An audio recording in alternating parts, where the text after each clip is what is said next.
الصوت ده واخد منه. انا جاور فيه.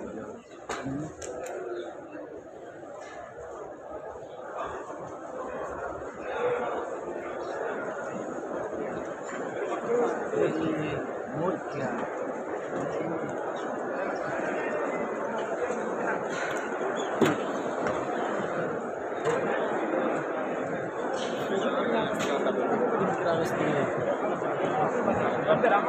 انت معانا هذا غلط؟ اي.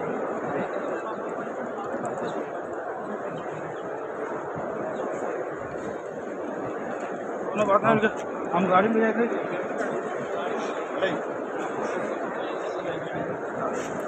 يلا يا سيد لا توقف.